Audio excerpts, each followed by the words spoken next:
I was driving by my stepdaughter's house. Then I decided to visit her. But when I saw my wife's car from afar, I decided to just peep inside. What I heard shocked me. I will tell you everything. First, let me quickly thank you for your continuous support. This means a lot to us. If you enjoy the stories we share, kindly subscribe to this channel. It will be great if you can leave a comment on which city you are watching from. We might just give you a shout out in our next story. Today's special shout out goes to Josh Crane from New York. We are glad you enjoy our stories. Now let's go deeper into the story. I used to tell people I built my life like a house, brick by brick, sweat in the mortar, dreams in every layer. It wasn't just a metaphor. I literally built my first home with my own 2 hands, pouring concrete after work, hammering boards on weekends, and borrowing tools I couldn't afford. By the time I turned 55, I had rental properties in 3 counties, a small construction firm with my name on the side of every truck, and enough in the bank to make most men comfortable. But I wasn't just a builder in business. I was a builder in family. After my first wife died, I thought I'd never open up again. Losing her nearly broke me. Then I met Clara. She was sweet, elegant, and came with a 22-year-old daughter named Jess. Clara was 10 years younger than me and full of life. My son, Marcus, was hesitant about her at first, maybe even a little cold, but I chalked that up to grief. We were all trying to find a new rhythm. It wasn't perfect, but we managed. Or so I believed. Clara moved in after we married, and within a year, I put both her and Jess on my health plan. I covered Jess's final year of college when her financial aid ran out, gave her a used Corolla when she landed her first job, and paid the deposit for her condo when she said she wanted independence. Marcus wasn't thrilled. "Dad, are you sure you're not being used?" he asked once, his voice tight with something like fear, maybe resentment. "It's not about being used," I told him. "It's about building something new." He just nodded and walked off, the same way he used to when he was little and didn't agree with me, but didn't have the words to argue. I thought he'd come around with time. I believed that if I kept showing up for everyone, the family would follow. So that day, when I was driving past Jess's house on the way back from a rental property inspection, it wasn't strange for me to consider stopping by. I hadn't seen her in a couple of weeks, and I had a new key to the back gate I needed to drop off. Something about her dog and a faulty latch. But when I turned onto her street and spotted Clara's Lexus parked out front, something in my gut shifted. It wasn't just that she was there without mentioning it. It was the way the car was angled, like she'd rushed into the driveway, and the fact that both their cars were parked so tightly, the mailbox was blocked. I don't know what made me park a few houses down and walk up on foot instead of pulling into the driveway like usual. Maybe it was the quiet. Maybe it was instinct. I took the side path between the fence and the hedge, heading toward the back gate. It was partly ajar, the latch still unfixed. I peeked around, meaning to just say hello, but I stopped when I heard Clara's voice, sharp and low. "He's getting older. He won't see it coming," she said. My breath caught in my chest. I edged closer, keeping to the shadows. Jess responded, her voice clipped. "But what if Marcus contests the will? He's the biological son." There was a pause. "Clara again. That's why we need to start planting doubts now. About his behavior. His reliability. Make your stepfather believe Marcus isn't fit to handle any of it." My blood ran cold. The air was thick with heat, but I felt chilled to my bones. I didn't move. I didn't breathe. I pulled out my phone and hit record. I stood there for 10 more minutes, unmoving, while they laid out their plan like it was a casual lunch menu. They spoke of my properties, the beach rental, the downtown duplex, even my office. They were talking about my legacy like it was up for grabs, like I wasn't still alive and kicking. Jess laughed at one point and said, "Once Marcus is out of the picture, we'll have it all locked down." Clara replied, "He never liked me anyway. This way, he won't have a reason to." That was when I realized it wasn't just a moment of scheming, it was a plan in motion.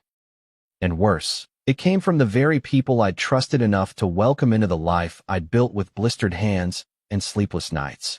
I backed away slowly, careful not to make a sound. My heart was pounding, my ears ringing with each step I took. When I reached my truck, I sat inside for a long moment, phone clutched in one hand, the other shaking on the steering wheel. I stared at the house. That place I'd helped fund, renovate, decorate. That place where I'd laughed over wine and watched football in the living room now felt like the site of a crime. And in a way it was. The crime wasn't theft. Not yet. It was betrayal. Cold, calculating betrayal. And it was enough to shift the ground beneath everything I thought was solid. I didn't confront them. Not then. I drove straight to my lawyer's office and asked for an emergency meeting. When he played the recording back, his eyes widened. "You have them," he said. "Dead to rights." I nodded slowly.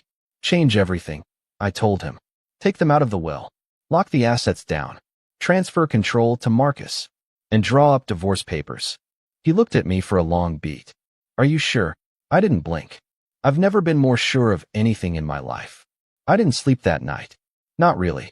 I lay in bed staring at the ceiling, the light from the hallway casting a pale glow through the cracked door. Clara hadn't come home yet when I got in, and when she finally did. Sometime around midnight, she moved quietly, tiptoeing like a thief. I pretended to be asleep, listening to the soft rustle of her clothes being tossed into the hamper, the muted click of her phone screen lighting up. I used to love those little moments, the quiet routines that made a house feel like home. But that night, every sound was a blade. Every movement a reminder that the woman beside me had been planning my ruin with a smile on her face. I lay there motionless, breathing slowly, wondering how long this plan of theirs had been simmering beneath my roof. Was it weeks? Months? Had I missed signs that were right in front of me? The next morning, I left early. Clara offered a sleepy, drive safe, honey, from the top of the stairs, and it nearly made me laugh. It was all I could do not to turn around and confront her right then. But I wasn't ready. Not yet. What I needed was clarity, proof. Something that went beyond a single recorded conversation. I needed to know what I was up against. So instead of heading to work, I circled back, parked 2 blocks from Jess's house. Again, I waited. An hour passed. Then 2. Eventually, Clara's car pulled into the driveway just like the day before. She went inside without knocking.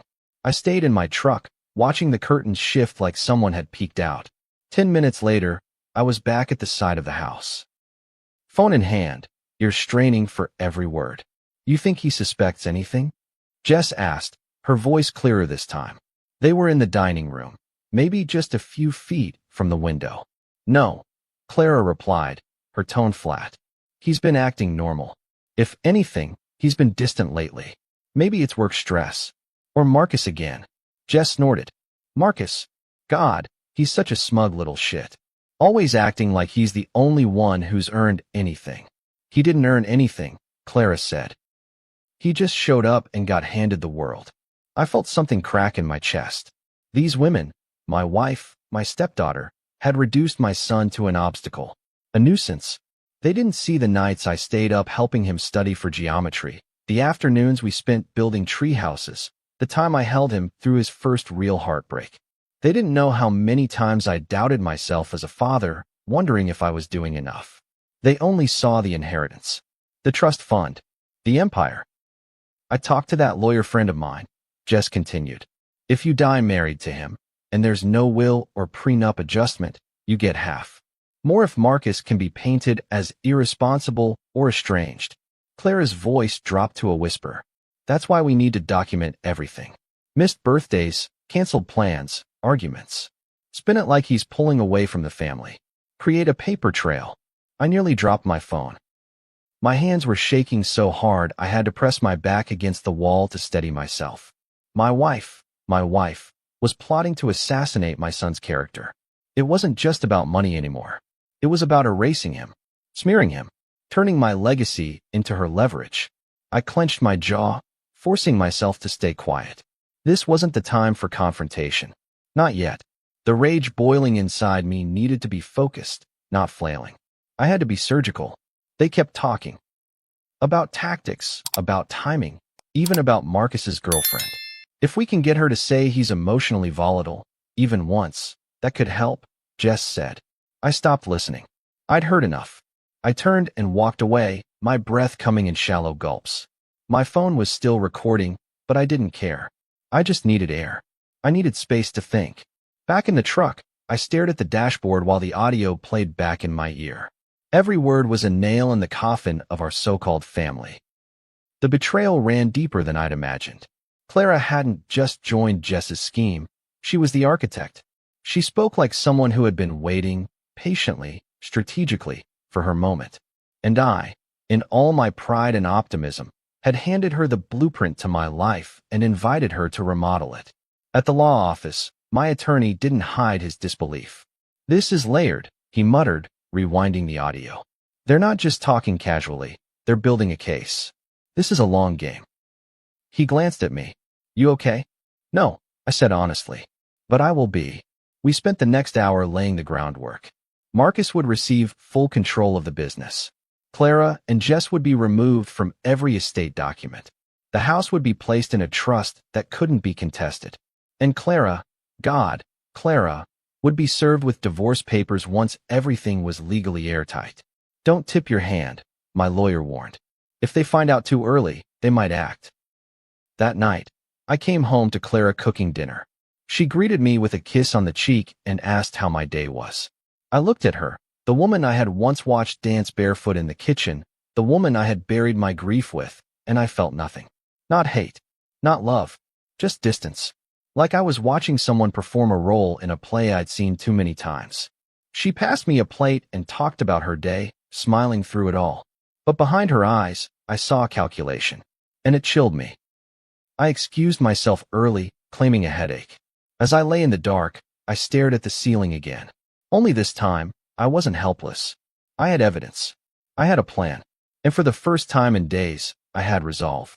It's a strange thing, realizing your home has become enemy territory. Every drawer, every cabinet, every framed photo on the wall feels tainted when you know the people smiling back at you had knives behind their backs the entire time. I walked through the house like a guest those next few days, nodding when Clara spoke, listening when she asked about dinner plans, pretending to care when she brought up something Jess said or did. I was performing, too, in my own way. But under the surface, every interaction was calculated. I noted her routines, watched her phone habits, tracked what she touched, what she avoided. When she left her iPad open on the kitchen island one morning while she showered, I peeked at her messages. Not to snoop for the thrill of it, but to protect what was mine. And what I saw only confirmed the urgency of what I was doing. "Just be patient," Jess had texted her. "Once he updates the will again, you'll be set. Just act clueless." Clara had replied, "I'm playing the long game. Don't worry." That's what it was to them, just a game. And I was the old fool moving too slowly across the board. But they didn't know I'd flipped it over. By the end of that week, the first wave of changes was underway. My attorney had pulled all joint access from Clara. No more power of attorney, no more rights to my medical directives, no more shared decision-making in any legal sense. The bank accounts were separated. All my business holdings were moved into a protected LLC with Marcus listed as co-manager and trustee of the living estate. My will was officially amended. Clara and Jess were removed with language so airtight even the best estate attorney would have trouble punching through. I hadn't just shut the door. I had welded it shut, poured concrete in front of it, and walked away. Marcus didn't ask many questions when I called him to the office and laid everything out. He just sat there, quiet and stunned, flipping through the documents. "Are you sure?" he asked, his voice low. I nodded. They weren't just talking. They had a plan. They were going to erase you, Marcus. Take everything. He looked down for a long time, then back up at me. "You believed me, finally." I could feel the weight of those words. I had doubted him in the past, defended Clara, justified Jess's entitlement. I had let my hope blind me. "I'm sorry," I said. "I let the wrong people get too close." He didn't say anything else. Just reached over, squeezed my shoulder, and nodded. That gesture said more than any words could have. The real storm started 2 days later. Clara must have tried to make an online transfer from one of our old joint accounts and realized it was frozen. She called me at work, her voice too calm. "Hey, did you move the account funds to a new card?" I couldn't access the Chase login this morning. I pretended to be distracted. "Oh, I'll have to check with the bank," I said. "Could be a security thing." She didn't push. But that evening, she was more inquisitive. Did something happen at the bank? And why can't I log into the property management portal anymore? I played dumb, brushing it off with, we've been reviewing access due to some fraud concerns. She didn't buy it. I could see it in her eyes. By the next morning, she was storming around the kitchen, slamming drawers, muttering under her breath. She confronted me by the fridge. Are you freezing me out of the accounts? She snapped. Why am I getting notices about revoked access? I held her gaze and said evenly, you should probably talk to your lawyer. Her face paled, then reddened. My lawyer, she repeated. What's going on, David? I shrugged, taking a sip of coffee like it was any other Tuesday. Just making sure everything is clean and protected. You understand, right? That night, she didn't sleep in our bedroom. I didn't ask where she went. The next afternoon, the divorce petition was served. She wasn't home. I made sure of that. I had it delivered to her office, a neutral place with witnesses. My attorney said the fewer surprises in private, the better. Within hours, she was calling, texting, emailing. The tone shifted quickly, from confusion to panic to anger. You're blowing this out of proportion, one message read. Why are you doing this? Another pleaded. By the end of the night, she sent one final text. We need to talk. Please. I didn't mean any of it. Didn't mean any of it. As if her voice hadn't been perfectly measured, her plan neatly sketched in bullet points. I didn't respond. The following day, she showed up at my office. My secretary came in first. Clara is in the lobby. She says it's urgent. I debated for a second, then nodded. Send her in. Clara walked in looking nothing like the woman I married. The usual poise was gone. Her hair was tied up messily, her makeup barely touched. She looked desperate. David, she said, breathless.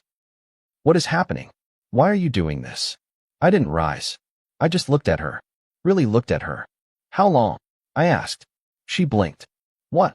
How long have you and Jess been planning to cut Marcus out? Her mouth opened, then shut. It wasn't like that, she started, stepping closer. It was just talk. She was venting. You misheard. I recorded it, Clara. That stopped her cold. She stood there, staring at me, the blood draining from her face. I was at Jess's house that day. I heard every word. I recorded it. You were plotting to discredit my son. You weren't venting. You were planning. She sank into the chair opposite me, silent for a long moment. Then, finally, she whispered, I didn't think you were listening. No, I said, voice steady. That was the problem. I was listening too late. You never really understand how much someone depended on your silence until you finally speak. After Clara left my office that day, I sat there in the quiet, staring at the chair she had occupied like it still held the ghost of her betrayal. I could still hear her voice echoing in my head. I didn't think you were listening. No apology. No remorse. Just the stunned realization that the man she thought she had cornered had seen the board, the pieces, the whole damn game. For days, she barely contacted me, as if not knowing how much I knew was more terrifying than the confrontation itself. But then came the public unraveling, where truth stops being a private ache and starts becoming a social spectacle. It started small. Jess tried to call me. I didn't answer. Then came the text, short and arrogant. You're being manipulated by Marcus. Wake up. I read it, scoffed, and blocked her number. The same girl I'd helped through school, who once cried on my shoulder when her first job didn't pan out, was now accusing my only son of manipulation. The irony could have choked me. That weekend, I went to a birthday party for a longtime friend, Harold, a guy I'd worked construction with in my 20s. His daughter turned 21, and I showed up alone, wearing the same face I used when bidding on property, unreadable. But people noticed things. Clara had always come with me. Her absence wasn't subtle. What happened? Harold's wife whispered, cornering me by the grill. I smiled politely. We're divorcing, I said. Irreconcilable differences. She blinked. Oh, I'm sorry. That's surprising. I nodded. Not really. Just took me a while to see it. By the time dessert came out, the whispers had started. I didn't care. I wasn't hiding anymore. Let the rumors fly. Let people piece it together. If Clara wanted to weaponize my silence, I would use her exposure as my shield. The next real confrontation came 3 days later. Clara showed up at the house around 8 p.m.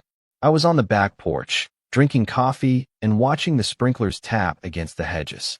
The evening air was cool, unusually quiet. I knew she was coming. Her text had said, "Please, I just want to talk face to face. One last time."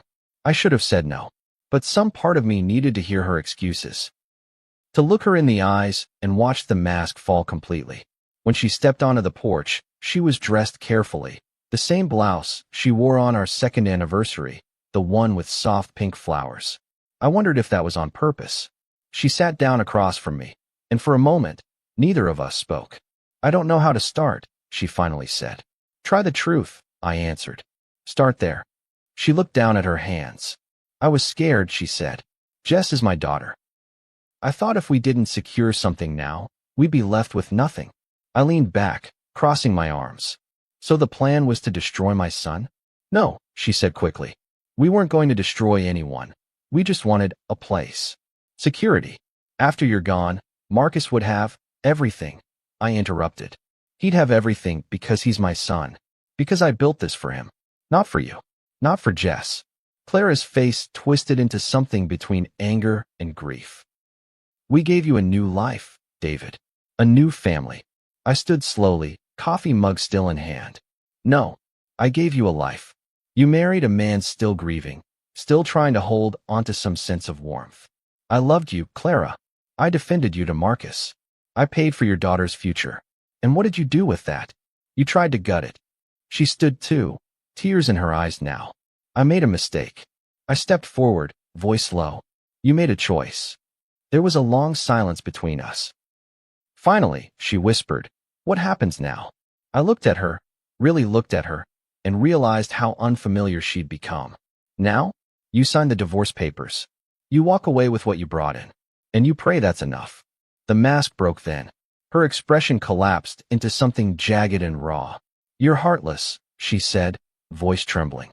"You'd leave me with nothing after everything we shared?" I didn't flinch. "You left me long before I left you. You just didn't expect me to notice." She left that night without another word. The front door slammed, and the house exhaled, like it had been waiting to breathe again. I walked through the halls after she left, touching the photos we had taken, vacations, holidays, weddings. I took them all down. Every single one. Not in anger, but in finality. There was no use preserving a fantasy. The next week was a blur of legal meetings and logistical cleanup. Marcus stayed close, watching me with cautious respect. One afternoon, I found him in the garage, sorting through old tools. "You keeping the DeWalt, or should I take it?" he asked. I smiled faintly. "You can take it. It's yours anyway." He looked up. "You sure you're okay, Dad?" I paused. "I'm not okay, but I'm getting there. One nail at a time." Chapter 5. What was ours is now mine. After Clara left for the last time, the silence in the house shifted. It wasn't the eerie kind that follows a fight, or the haunting quiet that fills a room after someone dies. No, this was different. This was the kind of silence that marked freedom. A wide, uncharted space where noise used to live. The weight of her presence, the sound of her footsteps in the hallway, the perfume that clung to the bathroom mirror, the clink of her wine glass after dinner. It all faded like the tail end of a bad song. But the absence didn't feel like a loss. It felt like clarity. Like I could finally see the outlines of my life without the fog of manipulation distorting the picture. And in that new clarity, I began the slow process of reclaiming what was mine. I started with the bedroom. That shared space had once been sacred to me. I stripped the sheets, threw out the mattress we'd bought together, even replaced the curtains she'd chosen during one of her design phases. It wasn't about bitterness, it was about exorcism. Every thread of fabric, every decorative pillow, every framed quote on the wall had been part of a performance. She had curated a space to look like a home, all while plotting to hollow it out behind my back. I stood in the middle of the room, now bare but clean, and breathed deeply for the first time in months. There was no more pretending here. Just wood floors and walls, and the scent of new beginnings. Marcus started coming around more often. At first, it was practical. Papers to sign, documents to review, contractors to coordinate for the business restructuring. But eventually, the work bled into coffee conversations and late-night talks on the porch. He asked questions I wasn't ready for at first. Why did you trust her so much? He said one night, watching the moon cast shadows across the backyard. I didn't answer right away. I sipped my coffee, staring into the dark. Because I didn't want to be alone, I said finally. Because I thought loving someone again meant trusting them completely. I didn't see the line between hope and blindness until I was already walking off the edge. He didn't press, just nodded. But I could tell that hearing me say it mattered to him. It mattered to me, too. Word got out slowly. Clara didn't tell her side loudly. She couldn't, not with a recording and court papers already moving through the system. But whispers made their way through family circles, through old friends who used to sit around our holiday table. I got a call from my sister, Judith, who lived out in Temecula. Is it true? She asked. About Clara and Jess? I didn't lie. Yes. I caught them planning to cut Marcus out. I recorded it. She was quiet for a moment. I always felt like she was too polished, Judith said. Like she smiled with her teeth, but not her eyes. I sighed. I thought that was just grace. Turns out, it was strategy. Judith didn't gloat. She just said, I'm glad you caught it before it was too late. One afternoon, while organizing boxes in the garage, I came across an old photo of Marcus and me from a fishing trip in '07. He was skinny and sunburnt, wearing a life vest 2 sizes too big and holding up a catfish with both hands like it was gold. I remembered that trip so vividly, how he'd begged me to stay an extra day, how I'd canceled the client meeting just to make him smile. I held that photo in my hand for a long time, feeling the regret settle in my bones. I had spent years trying to replace the warmth I lost after his mother died, and in doing so, I'd let that warmth be hijacked. I doubted him when he questioned Clara's intentions. I had chosen my second wife's comfort over my son's instincts. That truth stung more than anything else. But Marcus didn't hold it against me, not openly, anyway. We rebuilt slowly, without grand speeches or forced bonding. He started asking for my input on the business again. He'd swing by with takeout, and we'd eat in the den, watching old westerns and cracking sarcastic jokes like we used to before Clara moved in and turned every evening into a wine and cheese routine. One night, as we sat in comfortable silence, he said, I never wanted the money, Dad. I just didn't want to be replaced. That broke me. I swallowed hard and said, You weren't. You never were. I just forgot how to prove it. He nodded, not as a forgiveness, but as acknowledgement. That was enough. A few days later, I got a letter in the mail from Clara's attorney, her official request for a mediation meeting to discuss assets. I stared at the envelope for a long time before opening it.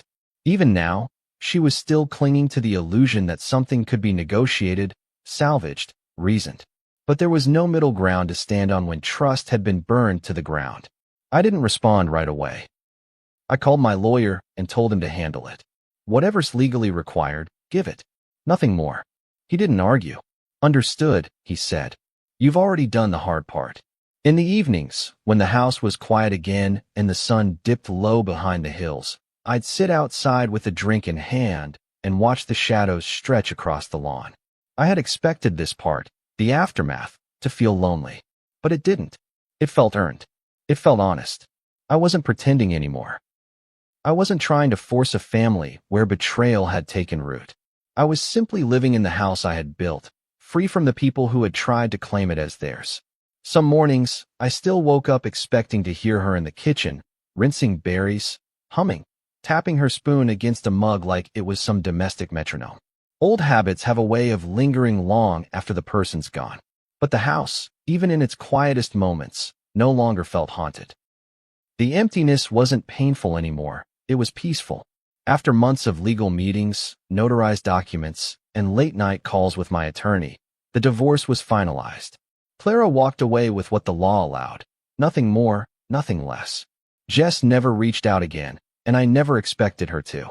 Their silence was the only apology I ever received, and it suited me just fine. I didn't need them to explain. I had already heard the truth when they thought no one was listening.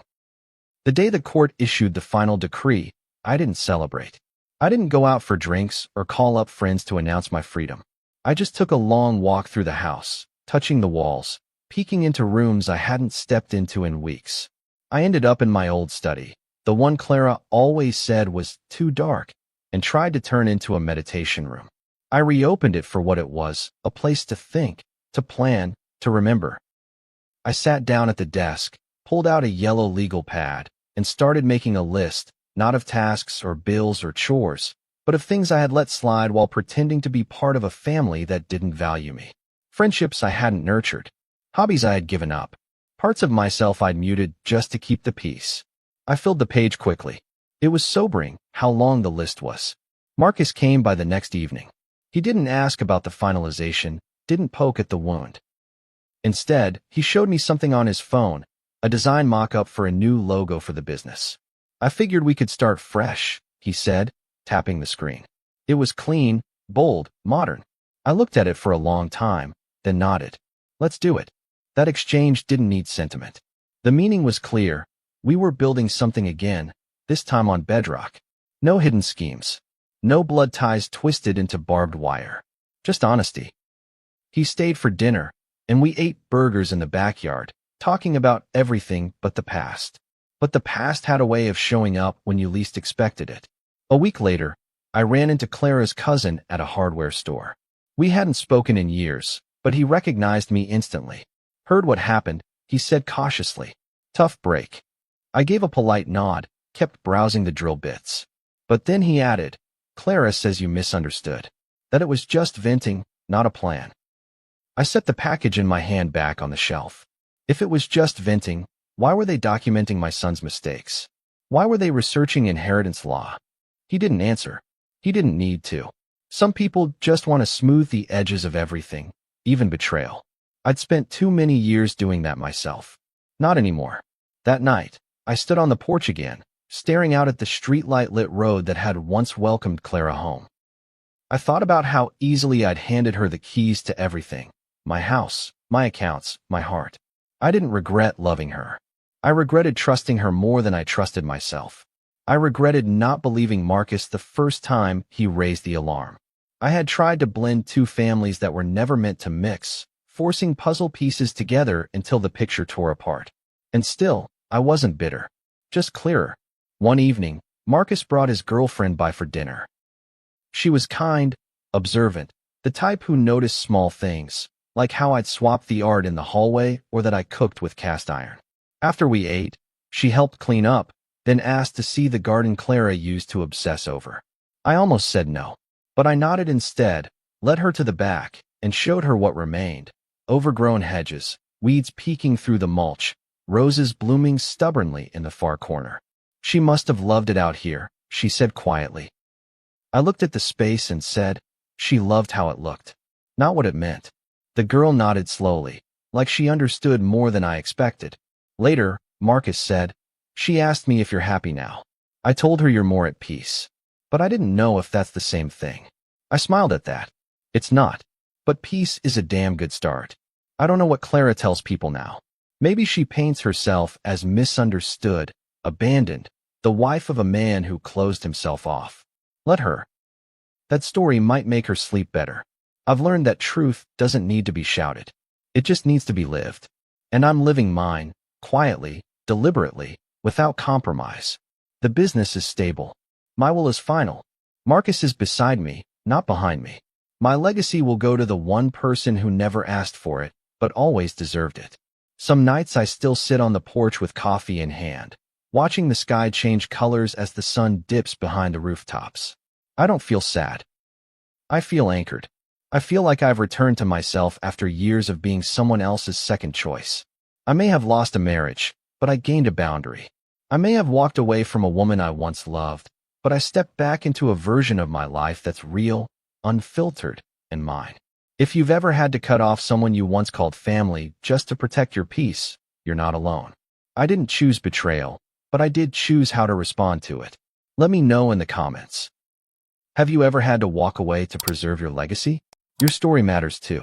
And if this story hit home for you, don't forget to like, subscribe, and turn on notifications for more real stories about family, boundaries, and self-preservation.